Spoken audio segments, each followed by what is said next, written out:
ઉત્તર પ્રદેશ સરકારે IAS officer અભિષેક સિંહનું રાજીનામું સ્વીકારી લીધું છે. તેઓ લાંબી રજાના કારણે વર્ષ 2023ની ફેબ્રુઆરીથી સસ્પેન્શન હેઠળ હતા. મહત્વનું છે કે અગાઉ કેન્દ્ર સરકારે પણ અભિષેક સિંહના રાજીનામાનો સ્વીકાર કર્યો હતો. સૂત્રો પાસેથી મળતી માહિતી અનુસાર અભિષેક સિંહ જોનપુરથી લોકસભા ચૂંટણી 2024 લડી શકે છે. અભિષેક સિંહ છેલ્લા ઘણા મહિનાઓથી જોનપુરમાં સામાજિક અને રાજકીય રીતે સક્રિય છે.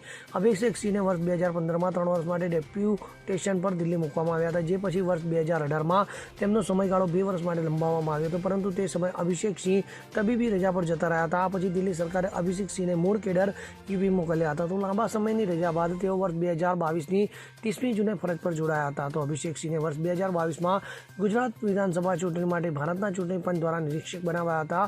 તો આ દરમિયાન તેમણે સરકારની કારની સામે પોતાનો ફોટો ક્લિક કરાવ્યો અને તેને સોશિયલ મીડિયા પર અપલોડ કર્યો હતો, જે બાદ વિવાદ ઊભા થવા પામ્યો હતો.